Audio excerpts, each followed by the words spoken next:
The posh Raleigh eatery exuded an atmosphere of festivity. The linen-covered tables are lit by soft golden lights, which catch the light and make the crystal wine glasses sparkle.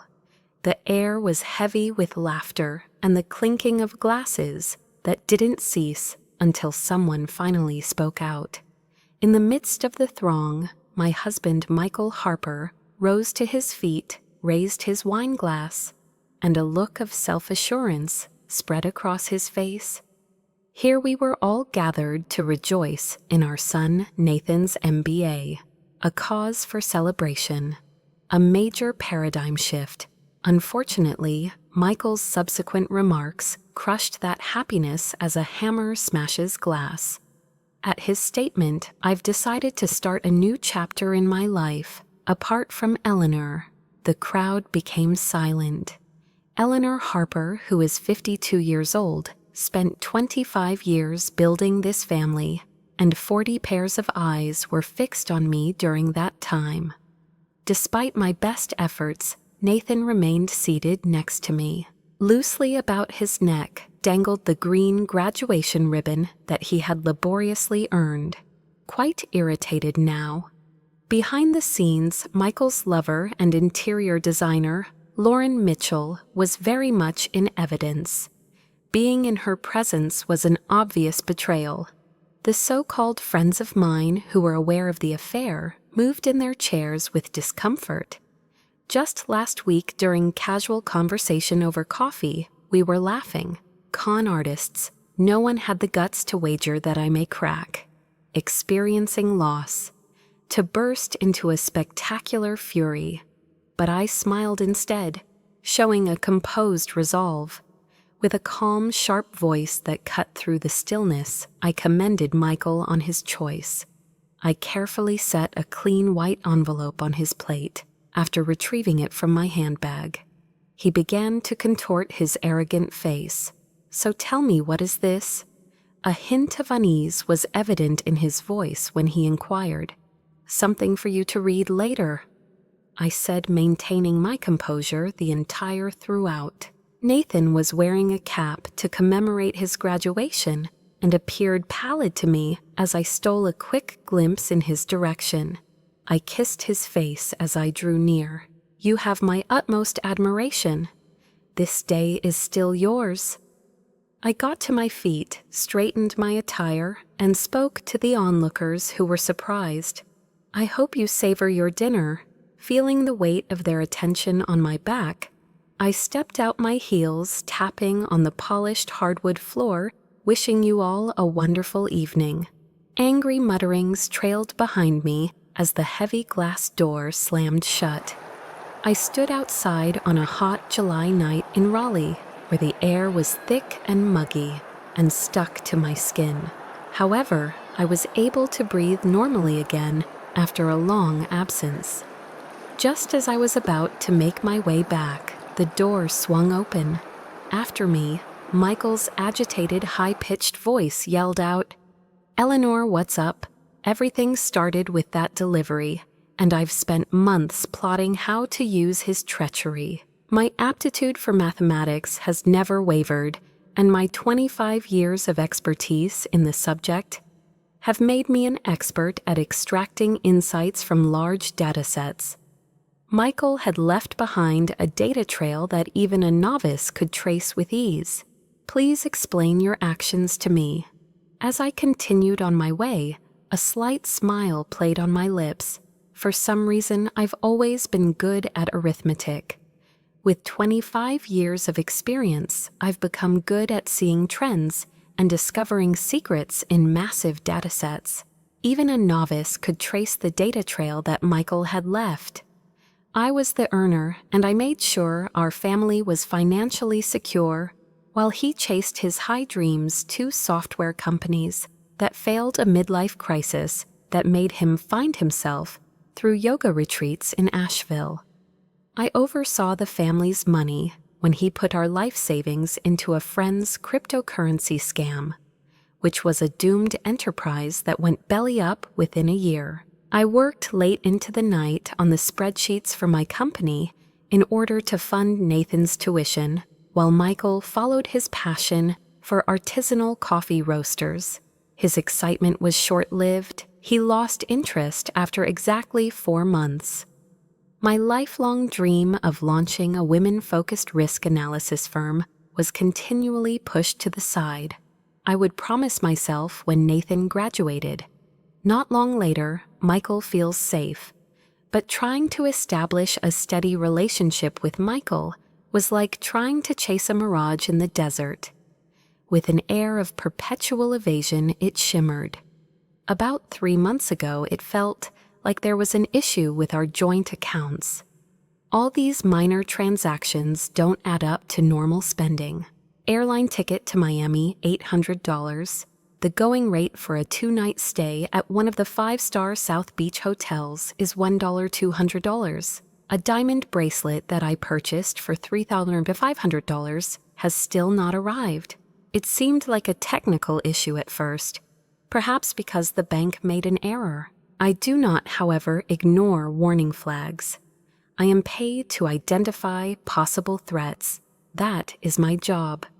In a methodical and covert fashion, I dove in like a problem solver. I logged onto our bank account in the dead of night, when the hum of the air conditioner was the sole sound in the room. I found out what we bought by looking at our credit card statements.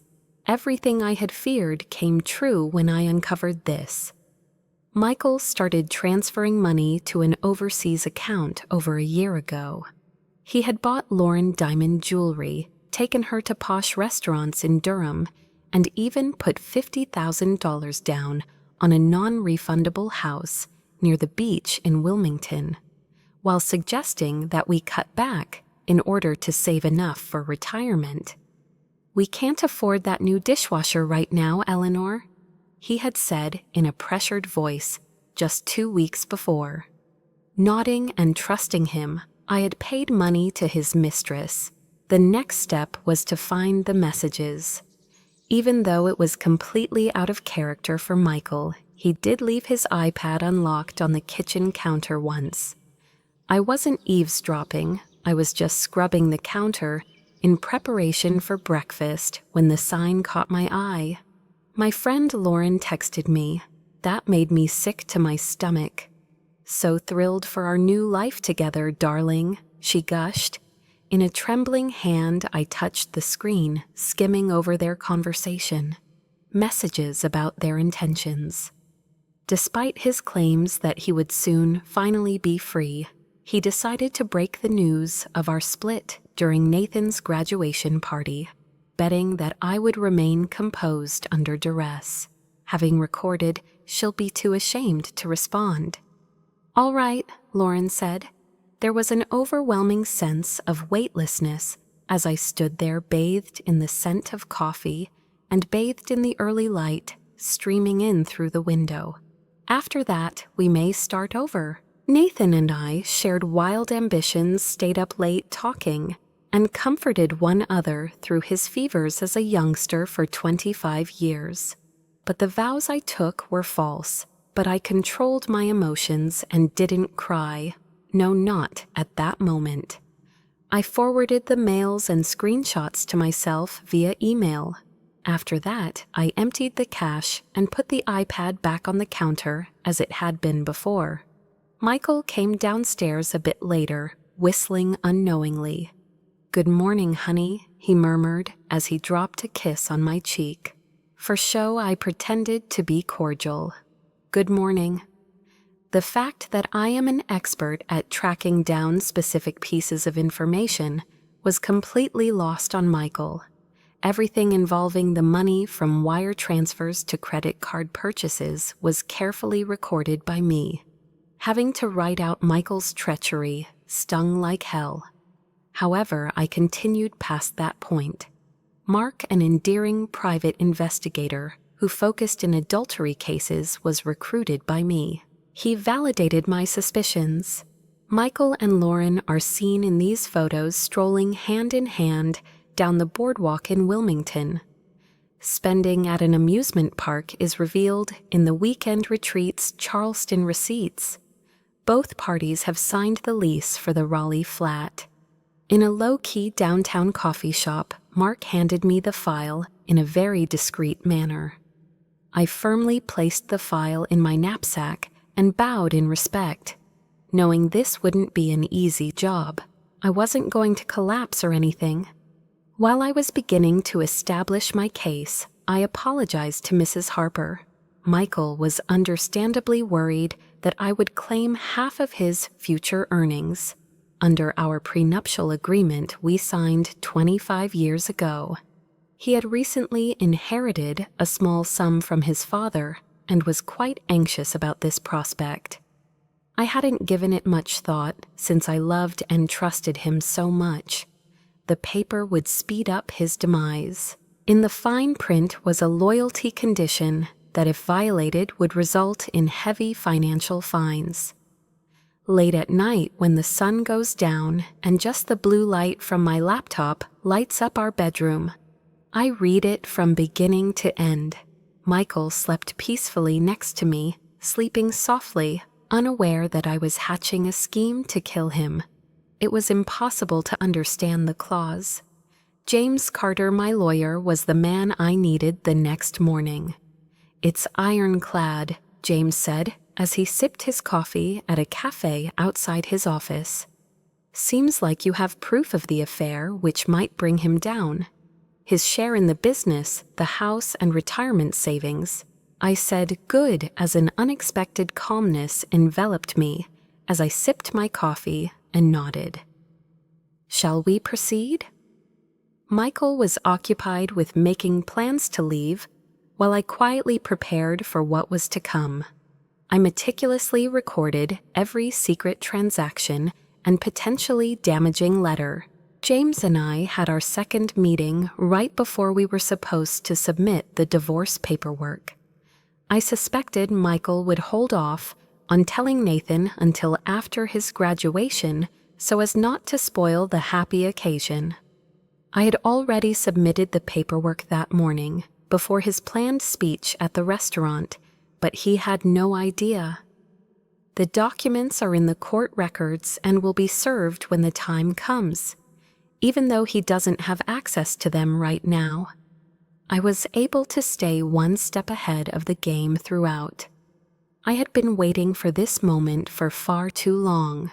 We purchased this beautiful Victorian in Raleigh's historic Oakwood area 15 years ago when we were a team or so, I thought, and I drove there. The house had already been offered to Lauren in those messages on Michael's iPad, and he had no clue I had viewed them. As I made my way out, the familiar creak of the front gate welcomed me to the driveway where I promptly parked my car. It appeared the same from the inside.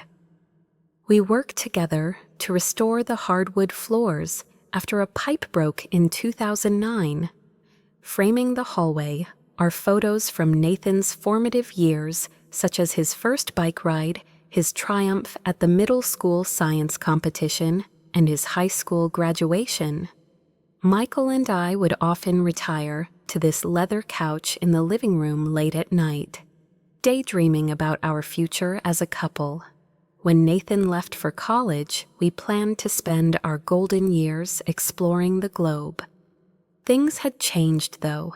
It appeared as though the house had been deserted, leaving behind nothing but a ruin. I went upstairs to our bedroom, where the faint scent of Michael's perfume lingered. As I unlocked the closet, my fingertips ran over the row of dresses that I had worn to many business events supporting Michael's company pitches. Behind them in the corner were his baggage. All the parts have been put together. After his big news, I will be prepared to depart tomorrow. As I stared at them, my jaw dropped wide in a sour laugh. He was meticulous about his appearance, carefully ironing his shirts to perfection and making sure his pocket squares and ties were a perfect match. When it came to matters of paramount importance, though, he acted irresponsibly, ignorant as sin, seeing nothing. I drew the phone out of my purse as my heart raced in response to Nathan's message. "Are you not here?" I asked. "Are you okay, Mom?" The messages were coming from all directions. Friends from the restaurant, Nathan, and even Michael's sister Sarah, who had flown in from Atlanta to attend the graduation. "I'm doing okay. Take care of yourself. I hope you get well soon. You mean a lot to me." I didn't want to ruin Nathan's final semester, so I kept it a secret for months. Michael was helping Lauren out, financially working extra and getting a part-time job, so I didn't want Nathan to find out. I was worried he'd be mad that I hadn't told him. Nathan has my gift for filtering out background noise, and he also has my charisma and analytical mind, so he won program honors. I refuse to let Michael's treachery detract from his accomplishment. I'm just not ready to deal with this situation right now. The quilt my mom had made for our wedding day felt soft on my skin as I sat at the foot of our bed. Whenever Michael surprised me with breakfast in bed on Sundays, I would reminisce about our early married years when we would dance to vintage jazz records in the kitchen, laughing at our own foolishness as we stepped on each other's toes. We had been through a lot as a team. We were utterly devastated by two disastrous endeavors. Michael would calm Nathan down throughout his difficult toddler years by taking him on walks around the house while singing softly to put him to sleep, especially during his bouts of colic, when he would scream for hours. Before Nathan was born, we had been each other's solace throughout the anguish of a miscarriage, and the loss had broken us both. In what ways had Michael changed had I been so enamored with him that I failed to recognize this narcissistic, deceitful man for who he really was? I shook my head to clear my mind of the memories. At this moment, they held no significance. Everything hinged on the plan I had cooked up. The envelope Michael had set on his plate contained more than just a scrap of paper. I had left more than that. The key to my emancipation and his downfall were both contained therein. I stood up straight, straightened my back, and walked downstairs ready for whatever that came my way. After 3 hours, I could still hear Michael's car pulling into the driveway, its tires scraping against the dirt. The front door swung open with enough force to shatter the glass. I straightened my back, stood up straight, and walked downstairs prepared for whatever would come my way. "Hey, Eleanor," as he roared, his furious anger echoed through the home. "May you kindly let me know where I may locate you?" Curled up on the edge of the living room leather recliner, I leisurely perused financial data on my laptop. He stormed in his face, flushing, clutching the crumpled letter I had given him. I gently snapped it shut. "This is beyond me. Tell me what this means." "It seemed to fit in well with your plans," I observed in a calm, practically conversational tone. "The desire for a fresh start was strong in you," he demanded, brandishing the papers like a weapon. "And you served me with the divorce papers today, of all days," he said with a mix of rage and astonishment. "But all I'm doing is assisting you." I stood tall and calm, locking eyes with him. His voice was rising as he began to say, "You had no right," but I interrupted him. "The situation was entirely within the law, in my opinion. Likewise, your decision to date Lauren was entirely justified. We all make choices, Michael." He set his phone humming in his pocket to temporarily alleviate the tension. I recognized him from the time he glanced at his phone for an instant before ignoring it. Lauren perhaps wondering why he wasn't in the shared apartment they had rented, the one he had promised her as part of their new life. He attempted a different approach, adopting a tone that was arrogant and condescending. Crossing his arms, he continued, The prenup expired years ago. I grinned slightly and said something similar. I knew a lawyer would tell you that, so it made him doubt his own trustworthiness. To be honest, it's wrong. All during the marriage, the fidelity provision will be completely functional, as stated in Section 12. You need to have sought clarity from your attorney on this matter. Oh, I perceive. I take it you didn't seek their advice. His cheeks lost their color and arrogance as he came to terms with the circumstance.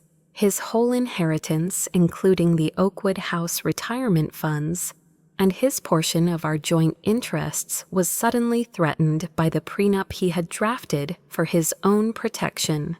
He had just made his worst financial error ever at the restaurant. He cried, "You can't do this to me," until he eventually broke down and sank onto the couch, his voice cracking with each yell. With a tilt of my head, I met his intense gaze and said, "We built this world together." His phone continued to ring, and the volume was even higher than before, even though you ended the conversation early. He scowled and lowered his shoulders even lower in response. I said, "What gives?" with a hint of laughter in my voice. "Lauren's already at the apartment," he whispered into the phone, practically to quiet himself. Her words, "She's moved her things in," made me laugh and smile. "You and your spouse recorded the deed to the flat, right? Which one was the leasing agreement you signed last month?" Even though he agreed he was still confused and hadn't seen the trap I had laid. My recommendation was stated in a tone that may be misconstrued as casual. Therefore, I ask that you contact the leasing office. Credit concerns were identified with that application, left unfinished. In order to confirm the representative dialed our home number, he said, "I took care of it." His wide eyes revealed a mixture of fear and disbelief. He loosened his jaw and parted his lips, but nothing came out. Up on my feet, I retrieved my wallet and a little overnight bag that I had prepared earlier. "The deadline for you to remove your belongings is tomorrow evening," I stated firmly. "Then the locks will be changed." Michael followed me to the door, his voice betraying his pain as he pleaded, "Where does Nathan stand? Is this going to affect him?" My composure crumbled as I sat on the doorknob, my rage raging. "You have no right to defend our kid with our son Michael." I left the door slamming shut as I went, and Michael was left to deal with the fallout of his well-plotted seaside life with Lauren. He hadn't considered him at the time. Sarah was a psychology professor at UNC, so I took a drive across town to visit her at her home. With just the gentle illumination of Raleigh's streetlights to break the silence, we drove through summertime air, thick with the aroma of magnolias. When I arrived at the door, Sarah embraced me tightly, her arms around me as if they were a lifeline. She drew me inside and said, "Nathan just called me." "Is everything okay?" she said with a worried tone. My shoulders started to relax, and I gasped for air. I accompanied her into the kitchen and remarked, "Better than I expected." 2 glasses were set on the counter next the open bottle of Pinot Grigio. With a severe face betraying her anger, Sarah added, "I never thought Michael would make such a fuss," while delicately pouring the wine. At Nathan's graduation celebration in front of all the guests, she brought me a glass, and I accepted it with a shiver down my spine. It was intended to make me feel bad, I said, sipping the cold wine in stark contrast to the sweltering evening. Since it was a public rejection, I thought I wasn't able to respond. Sarah said, her jaw clenching and her lips drawing a thin line. It was always my brother's favorite place to be. With the windows open to allow in the evening breeze, we moved into her sunroom, which was adorned with books and potted ferns. However, this was beyond my wildest dreams. Sarah had always valued her autonomy and professional success, therefore she had never tied the knot. The independence to live her life as she saw fit was something I had admired in her for a long time. What caused him to be so upset, with her mouth agape in a bitter laugh? Sarah highlighted the most important part, the prenup that would provide him much less than he had expected. My hand remained firmly held as I steadied myself and placed down my second glass of wine. There is evidence of his financial dishonesty, which is why we are getting a divorce, as I mentioned before. Now what about the prenup? The instant he became insistent about it, I distinctly recall. With the seed money his father had given him not long ago, he was very careful to keep it secure. Oh, how ironic. Oh, so lovely. My phone rang in the midst of total quiet. For an instant, Nathan's name flashed over the screen. In order to gather my thoughts before replying, I took a big breath. "Mom," he managed to mumble over his efforts. My effort at objecting was to say, "I'm going to Aunt Sarah's," in the hopes that he would avoid becoming involved. His voice was firm as he cut me off just as I was about to speak. "My journey has already begun. Your father has been accusing everyone that you've gone mad since you've been planning this for months." I shut my eyes and listened to his awful comments because I was so exhausted. Undoubtedly he was. Every time Michael would invent a new narrative to make himself look like the victim. I said, "Allow him to speak," keeping my accent calm and determined. 20 minutes later, Nathan arrived still dressed in his graduation suit, but with his tie undone and tears streaming down his face. The truth will be revealed in due course. He limped into my embrace, his large shoulders quivering like if he were a little boy recovering from a nightmare. He spoke softly, his voice muted by my shoulder, a mix of pain and anger. I felt so bad for him that I pulled away and ran my fingers through his hair. "I was scared I might ruin your final semester," I whispered. He stepped back, clenched his teeth, and wiped his tears with the back of his hand as he said, "Your hard work has finally paid off. Anyway, Dad ruined it anyway." The three of us went to Sarah's living room in a last-ditch attempt to tame the mayhem that had befallen us earlier in the day. There we reclined on her soft gray sofa, surrounded by a cheese and cracker tray on the coffee table. I alerted Nathan about the affair and financial dishonesty as soon as I discovered them. The things that Michael and Lauren did to get ready for their new life together were also included in my story. I sent him the private investigator's screenshots, pictures, and bank records. With his hands tightly clasped into fists and a serious look on his face, Nathan listened intently. "I had a feeling something wasn't right with Dad," he whispered. Sarah softly reached out and gripped his hand, speaking in a reassuring manner. "He's been overly preoccupied for months, checking his phone constantly and secretly disappearing for so-called meetings. But I never expected this. My attorney James texted me, 'No one wants to see these qualities in the people they care about.'" As my phone buzzed again, the urgent petition was approved. The accounts that I had designated as suspicious were placed on hold in preparation for the divorce. Michael was unable to fulfill his commitment to Lauren to purchase the Wilmington apartment since his financial resources were so severely limited that he could not pay for even the most basic necessities. I felt a little surge of relief as I proudly gave the letter to Nathan and Sarah. "Good," Nathan said, his voice authoritative and his eyes blazing with an unbridled aggression that no one had ever seen from him before. "He truly deserves it." "Good," Nathan responded, with a level of intensity I had never witnessed from him before, a commanding voice and intense angry eyes brimming with fear and fury. I wasn't naive. I knew my son deserved my undying devotion, but it still hurt me. I gently but firmly reminded him that he is still his father. Your relationship with him has nothing to do with us. Nathan stated with a tight jaw, perhaps in due time, but right now I can't even bring myself to look at him.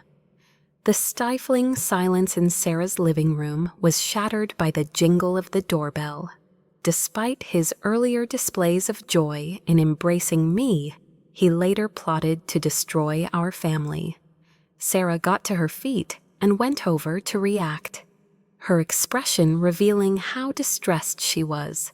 Her return followed shortly after, and her voice was barely heard. "My name is Michael." I braced myself, running my fingers over my skirt, as Sarah brought Michael and Lauren into the room. After all, he's not the only one, as Lauren's auburn locks twitched in the light, and her gaze darted around the room. She seemed uneasy as she adjusted her weight. She possessed the poise and composure of a woman who had never faced genuine hardship. She was 35 years old. Storm Michael, on the other side, was furious. He furrowed his brow and clenched his fists in an outward manifestation of his pent-up anger and anguish. "Eleanor, this insanity has to stop," he said. "Please reopen the bank accounts." Nathan got to his feet, drew nearer to me, and tensed up so that we could carry on a more serious discussion. "Listen, Nathan, you are irrelevant to this." Michael continued his attitude, altering as if he had just seen our son. "Perhaps you should have waited to tell everyone you were leaving Mom before doing that publicly. Is it totally unconnected to me?" Nathan repeated the words with an increasing tone of disbelief. "I had nothing to do with the fact that you ruined my graduation and our family's celebration." With caution, Lauren extended her hand and lightly caressed Michael's arm. "Michael, maybe we should leave." He quickly pushed her away. My goodness. Sarah crossed her arms and grimaced icily as she vowed to remain until Eleanor bowed to reason. "My sister-in-law seems to be the calmest person here." I said, "You're the one who created this mess, Michael," while sitting silently and taking in the unfolding scene. I had spent a considerable amount of time mediating conflicts and serving as a mediator. The role was exhausting to portray. At last I had progressed. Maintaining my composure, I informed them that the money wouldn't be available until the preliminary hearing, which is to say in 3 days from today.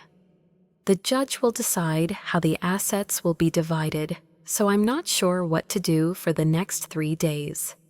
Michael said, his cheeks turning even redder. "Just 3 days, really? You are able to access your own account." My tone became more scientific as I cocked my head. "That one into which you have been squirreling away money for the past 1.5 years. It was clear that Michael had been untrustworthy with Lauren too. He ignored her and continued staring at me. "Eleanor, this is vindictive." I stared into his eyes without flinching.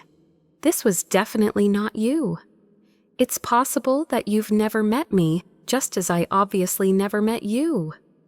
Lauren squinted and cocked her head toward Michael as if that weren't enough. Was it inevitable that Nathan would tell me about this at my graduation party?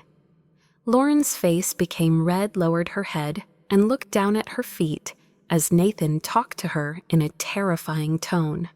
"In my opinion, he was going to have a private conversation with your mom," Nathan said. "The news today, it caught me off guard as well." Michael's betrayed expression deepened their divide. Straight out of the gate, Sarah said, "I think you both should leave." She didn't provide room for an argument. "You've upset Nathan to the point where it will be felt for at least a day," Michael said in a more delicate, somewhat panicked voice. "Nathan, you do understand that relationships change with time, right? Sometimes people just grow apart.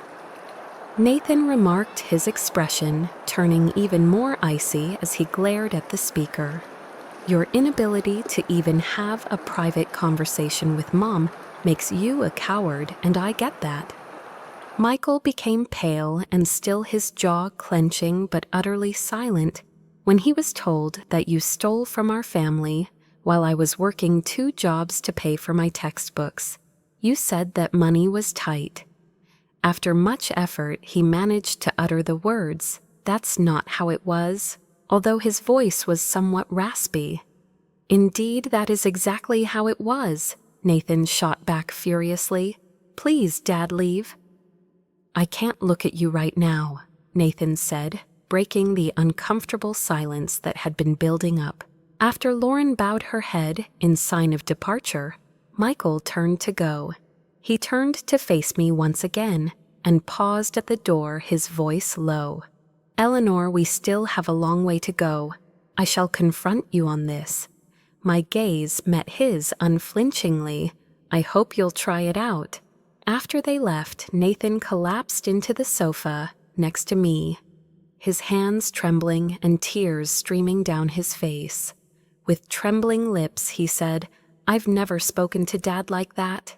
My heart broke for the weight he carried as I drew him close in an embrace.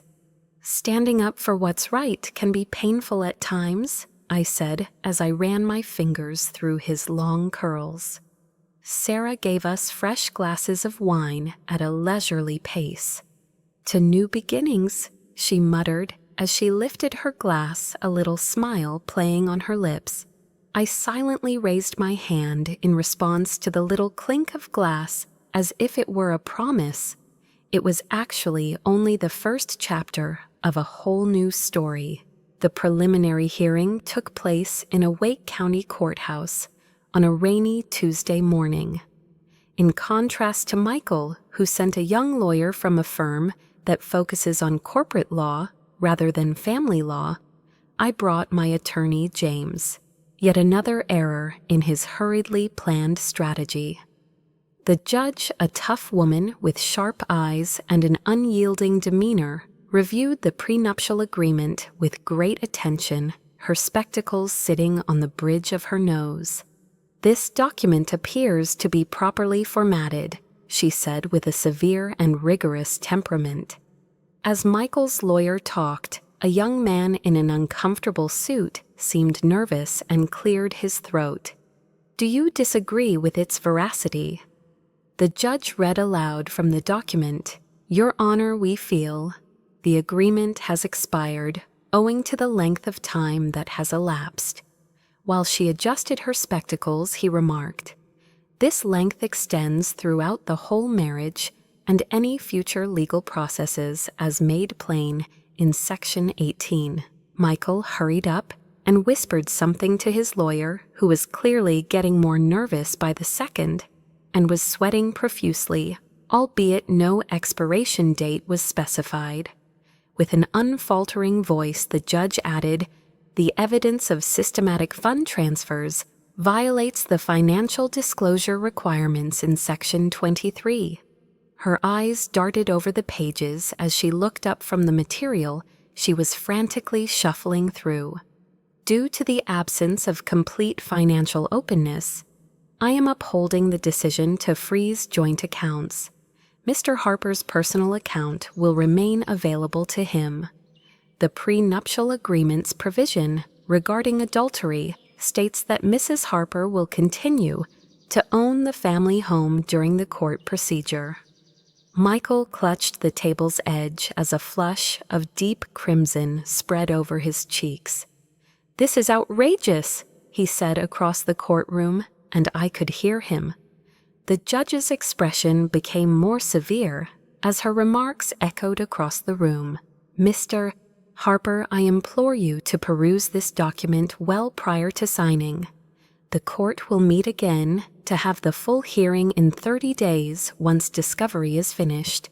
With a sense of urgency, Michael rushed by me as we left the courthouse. "Excuse me, Eleanor," We should approach this discussion with logic. I paused, turned to face him, and maintained an attitude of calm determination. After all, we've been together for 25 years. It was crucial. I left him in the courthouse hallway as he felt the consequences of his decisions weighing him down. As it got across our social circle, speculations and conjecture started flying. People were constantly calling to check on some with encouraging remarks, and others just wanting to know when the next food was. Remaining composed, I offered succinct comments. Michael and I will no longer cross paths. Amidst it all, Michael's meticulously constructed persona, that of a successful businessman and a loyal family man, fell apart. He was unable to fulfill his commitments to Lauren due to financial limitations. We lost the deposit since the Wilmington condo transaction didn't go through. He was informed by the dealership that the Tesla he had paid a deposit on had been canceled and repossessed. Sarah contacted me 2 weeks following the hearing to fill me in on the latest developments. Her voice maintained an amusing tone throughout. "Did you hear?" With an eyebrow lifted, I placed my coffee cup on the kitchen counter and noted that Lauren had left. "Are you still here?" she told Emily. "I didn't sign up to date a man with financial problems," Sarah added with a playful grin. Apparently, she found out Michael's startup isn't doing as well as he claimed. While the news didn't surprise her, the pace was remarkable. His claims of substantial savings are completely false. Michael was drifting, and I was building. The fact that I had stashed my funds in several accounts gave me a level of autonomy that Michael was completely unaware of. I leased a small modern office in Research Triangle Park, with views of the massive tech complex and windows that went all the way to the ceiling. I established Harper Analytics, a risk analysis firm, to help women gain financial independence as they navigate major life transitions. As a first client, I had the difficult but ultimately comforting experience of listening to 2 women going through divorces. My door was flooded with clients as a result of the rapid spread of word-of-mouth promotion. I could detect Michael's betrayal with the same precision with which I was an expert at helping women through tough financial times, such as those brought on by divorce, widowhood, or job changes. I built something meaningful from the rubble of my life, and with each new accomplishment came a satisfaction that my corporate job had never given me. Nathan would call me often, his voice filled with happiness, after he had taken a marketing job in Charlotte. Even though his voice was shaking, he was filled with immense pride when he spoke to his mom one evening over the phone. Thoughts like, "You're helping people through their worst moments," brought a grin to my face as I reclined in my office chair and observed the Raleigh cityscape becoming orange at nightfall. "All I'm attempting to convey is that I wish someone had helped me sooner," I explained. Preparing women for whatever comes next. It was like getting a new identity when I got to put my knowledge and abilities to work in a field other than caring. On the same day as our 26th anniversary, a day that brought back happy memories of secret vows and romantic dinners, was our final divorce hearing. After more than 20 years, a chapter was finally winding down. Michael arrived at the courts looking exhausted. His clothes were rumpled, and his eyes had turned a shade of drowsiness. When word got out about the divorce, his investors fled, and he went bankrupt without my advice. Later on, I figured this out. Even though Lauren had long ago disappeared, her social media was awash with photos of her boat trips and expensive handbags. A tech billionaire from Durham was now her boyfriend. Since most of our shared friends began to distance themselves from Michael, once the whole story broke the number of dinner invitations and golf outings we received was subtly decreasing. The quick and conclusive verdict upheld the prenuptial agreement in its entirety.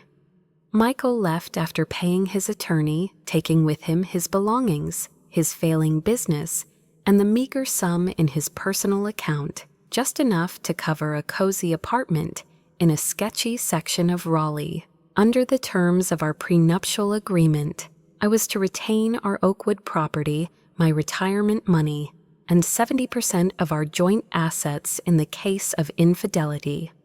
Upon hearing the justice's decision, the entire courtroom was filled with a poetic sense of triumph. It was ironic that Michael's defenses had become his downfall. As we stepped out of the courthouse, Michael approached me one last time, speaking gently and walking carefully, confessing I made a terrible error. He looked intently at me, as if searching for a way to mend our relationship or maybe rekindle the love we once shared. I cut him off mid-sentence with a kind but firm tone, and a door silently snapped shut. Ouch. That door is closed. He nodded, his shoulders slumping, and his eyes betraying a feeling of contentment and surrender. Regarding his understanding, he said nothing. Now I'm very surprised. I genuinely believed he was the one. I hope that you find happiness in life, Eleanor. I saw his sincere words as a little act of forgiveness, since you are deserving of them, considering the turmoil of our past, which prevented him from speaking to me honestly for years. After 6 months, Harper Analytics had become a beacon of hope for women in Raleigh and beyond. While sipping my morning coffee and watching the city dawn, I made good use of the natural light-exposed brick walls and balcony at my new, larger workplace. I built a network with 2 other women who shared my commitment to enhancing women's financial independence. From young widows just starting out on their new lives to seasoned professionals starting over after a treacherous relationship, my clients served as a continual reminder of why I started this journey. Nathan was still quite busy with his business in Charlotte, but he still dropped by often and would deliver takeout from our favorite Thai restaurant downtown. What is ironic is, he said this while we basked in the light of the city lights from my balcony one night.